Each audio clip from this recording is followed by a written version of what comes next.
Beleza, Tonaça, aquele abraço. Falando agora do Gigante Alagoano, o time que representa o estado de Alagoas no Campeonato Brasileiro da Série D, mais um, né, do estado de Alagoas representando o estado na Série D nessa competição. Vale salientar que o Asa conta com 30 jogadores no elenco. Ainda no programa de hoje nós vamos trazer imagem de cada jogador desses aqui, vamos também citar o nome, posição, enfim, desses atletas. Hoje a direção do Asa confirmou a informação que o Futebol Show nós já tínhamos adiantados na última semana, né? Na última quinta-feira. Há 2 semanas já. Há 2 semanas, né? Há 2 semanas nós adiantamos aqui que o Asa iria contratar o zagueiro Railon, que jogou no Brasiliense, jogou no Campinense, no Bahia de Feira, enfim. Há 2 semanas nós falamos isso aqui, trouxemos esse nome e hoje a direção do Asa confirmou a nossa informação. Eu tive no CT do Asa hoje, teve entrevista coletiva com o técnico Rodrigo Fonseca, teve coletiva também com o meio-campista Wesley. A informação que eu obtive é que o time está treinando muito bem. Treina muito bem. Informação, inclusive, de uma fonte que não é ligada à comissão técnica do Asa. Informação de uma fonte que tem o acesso, porém não faz parte do vínculo diretamente com o Gigante Alagoano. O time está treinando muito bem. Ouvi até da fonte dizer a mim o seguinte: Cardeal, de 2020 para cá, esse é o elenco que o Asa monta, que a gente vê nos treinamentos e vê uma situação de pensar bem no possível acesso à Série C, pela qualidade do treinamento, pela qualidade do que vem mostrando os jogadores. Me falaram muito bem do Charles, lateral esquerdo, que arrebenta no treinamento, é um jogador que está muito bem. Obtive informações também em relação ao Léo Cereja, que está voando no treinamento, está treinando muito bem também. Tive a informação em relação ao atacante Júnior Viçosa, que o Júnior Viçosa está surpreendendo nos treinamentos.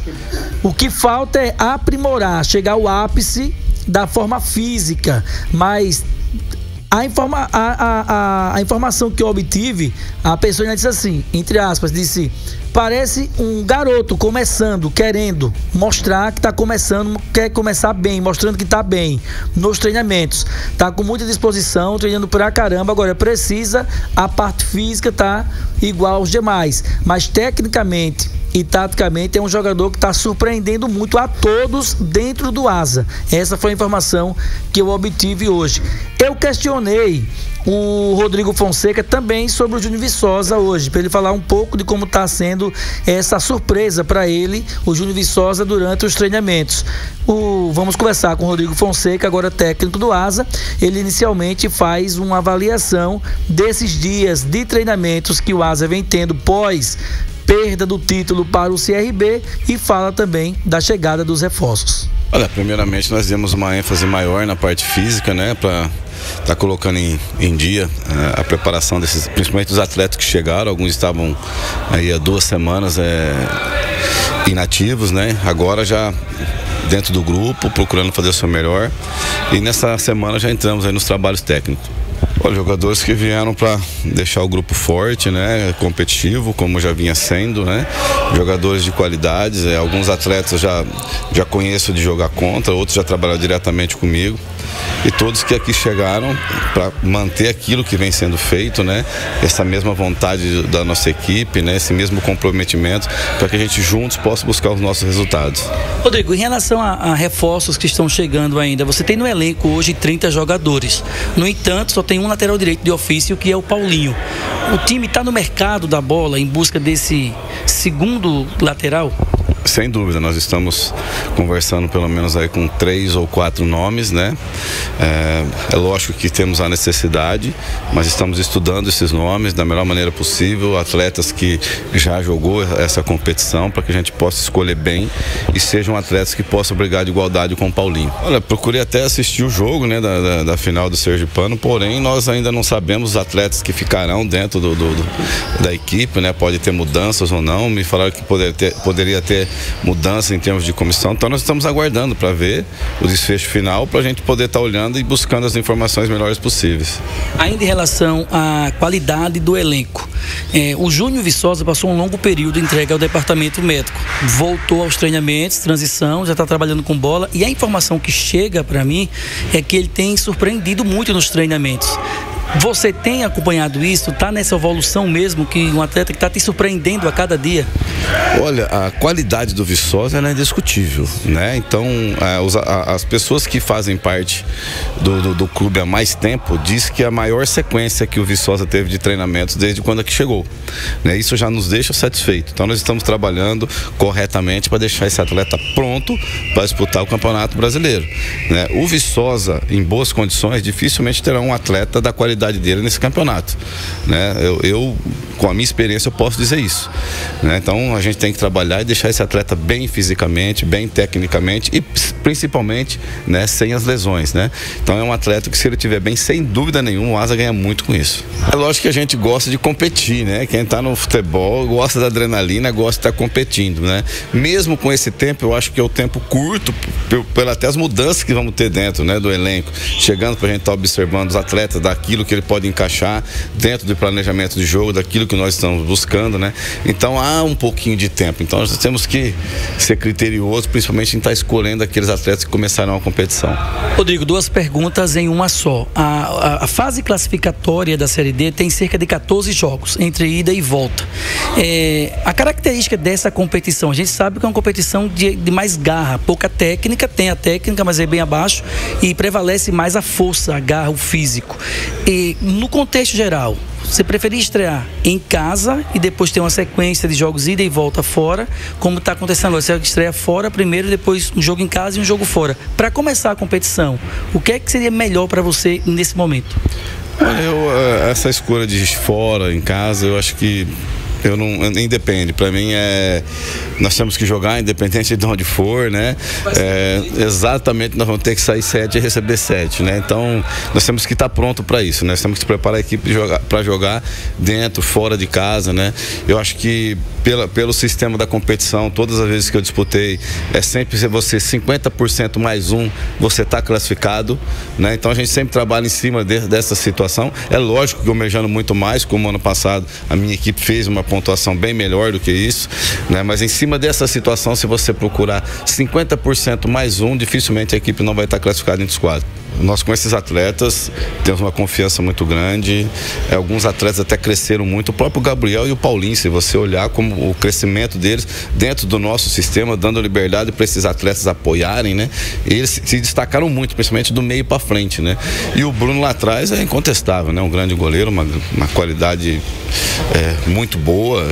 É lógico que desperta interesses, mas aquilo que a gente tem conversado com ele está pronto sim, mas é para ficar aqui no Asa.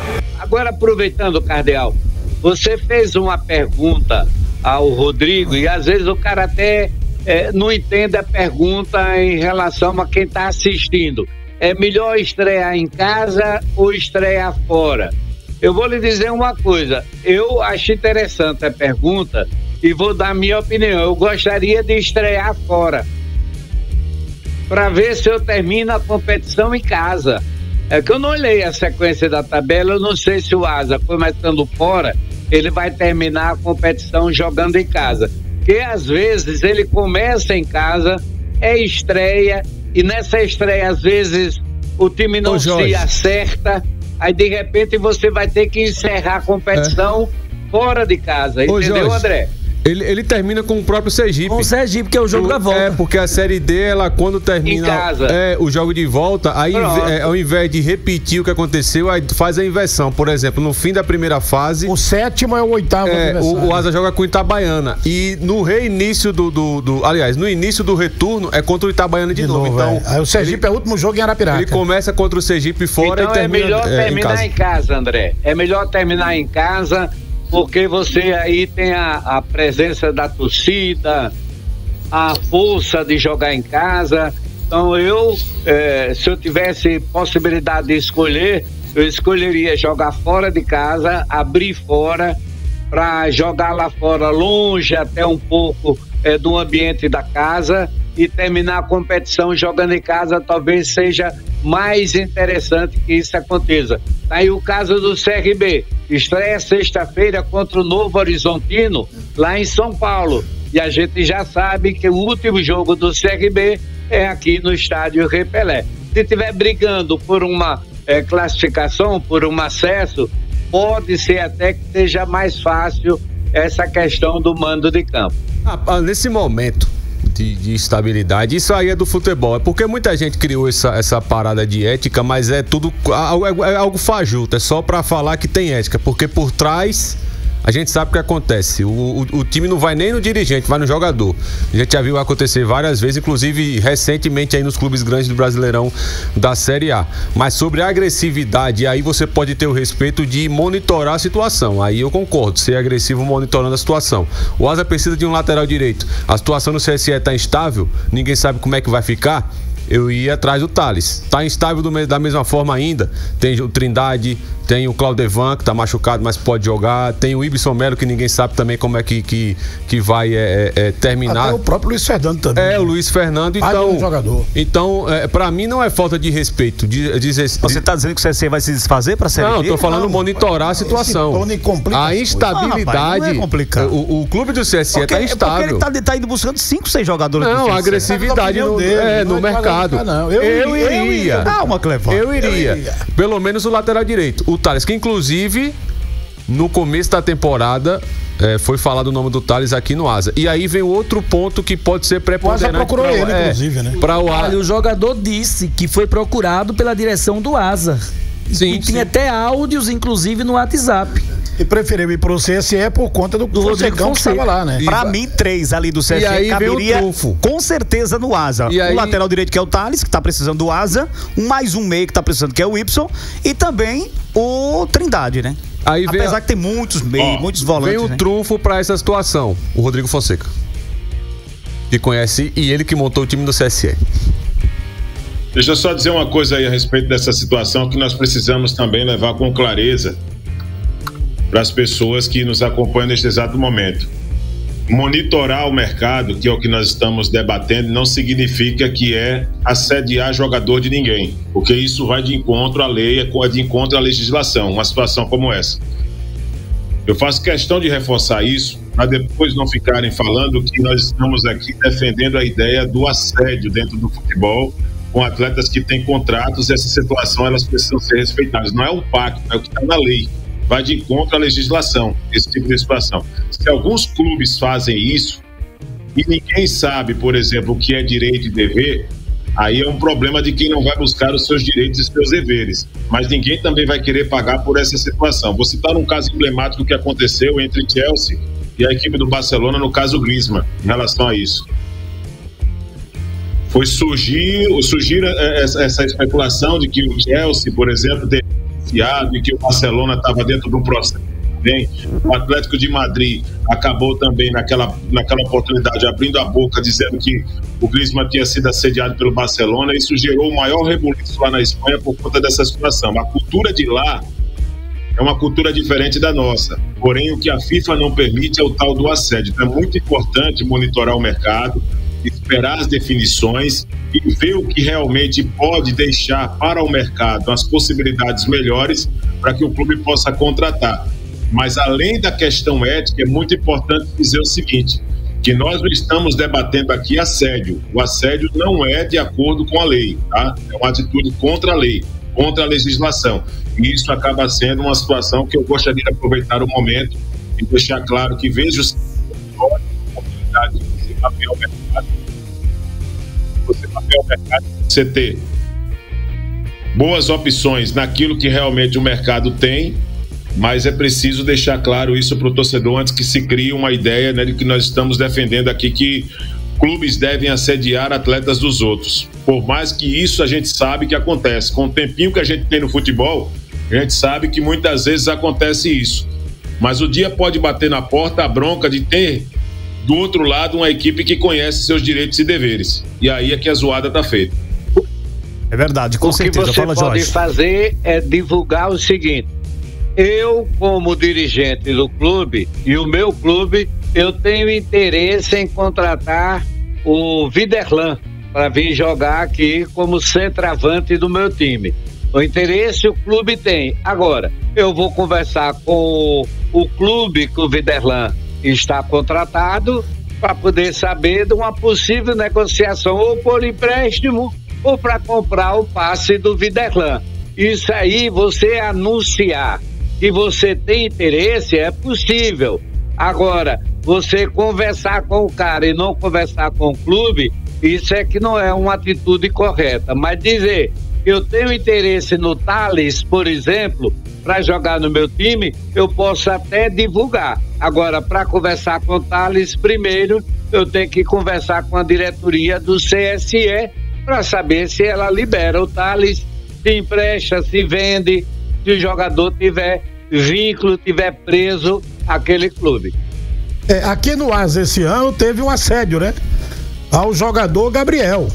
O Internacional queria levar o jogador, mas queria levar o jogador de graça pra lá. E conversou e tal. E parece-me que não foi conversar direto com a diretoria do Asa, não. Houve também aquele fato que nós falamos aqui, que trouxe o setorista lá do Figueirense, e o Cardeal trouxe a informação aqui, na questão do goleiro Bruno Pianissola. O ano passado o CSA feijão, né? De que o time do Figueirense, inclusive, já tinha acertado até questão de base salarial com o goleiro do time do Asa, e a diretoria do Asa sequer tinha conhecimento em relação a isso. O CSA com feijão, não passou. O CSA com feijão. Bruno. Oi? O Cardeal perguntou ao Bruno Pianissola, ele disse não. Depois daquele jogo do Asa com o CRB, e ele negou. se houve o contato com ele. Ele disse que não, a não ser que ele estivesse mentindo, mas ele disse que não. Agora a notícia naquele primeiro momento lá veio em a notícia, Santa Catarina. Provavelmente os caras andaram conversando com o empresário do goleiro, né? Possivelmente. E não conversaram com o jogador. É por isso que existe a figura do empresário, Clevano. Isso. É por isso. Não precisa necessariamente conversar com o atleta, né? Tá abordando o jogador. Vai no agente do atleta e o agente vai tentar a liberação de forma amigável, no chamado como um acordo com a equipe que ele tem contrato. Aí não se caracteriza o assédio, porque existe um acordo. O agente ele vai ser um representante para que o futuro do jogador possa ser definido. Se permanece na instituição que ele tem contrato ou se ele vai para outro time. Sim. Aí não se caracteriza. Inclusive tem isso até no contrato, né, Viderlan? Às vezes, a hora que conversa com o empresário para fazer o contrato, o cara diz assim: você vem jogar no CRB na Série B. Agora, se aparecer uma proposta da Série A ou do futebol do estrangeiro, futebol de um outro país, aí o CRB é quase que obrigado a liberar, porque ele concordou que isso fosse feito na negociação. Muito bem. Teve outro caso que o CRB levou um prejuízo em tese, porque fez um acordo também, acho que não constava em contrato, acho que foi verbal, e terminou que o jogador fez... Foi um acordo. Fez ao contrário. Peri, lateral esquerdo, que jogou no CSE, inclusive, uma época. O Peri tinha acertado com o CRB, me parece que jogou uma Série B no CRB. E aí, quando jogou um estadual, jogou a Série B pelo CRB. E aí, o que é que acontece? No estadual, foi contratado pelo Ituano, do interior de São Paulo. E o acordo era, quando terminasse o Paulistão, o Peri voltava para o CRB para jogar o Brasileiro de novo. Terminou que o Peri não voltou mais, ficou lá a temporada toda. Mas foi feito em comum acordo e não foi cumprido pelo atleta e nem pelo clube também, né? Isso não deixa de ser uma situação adversa também nesse sentido.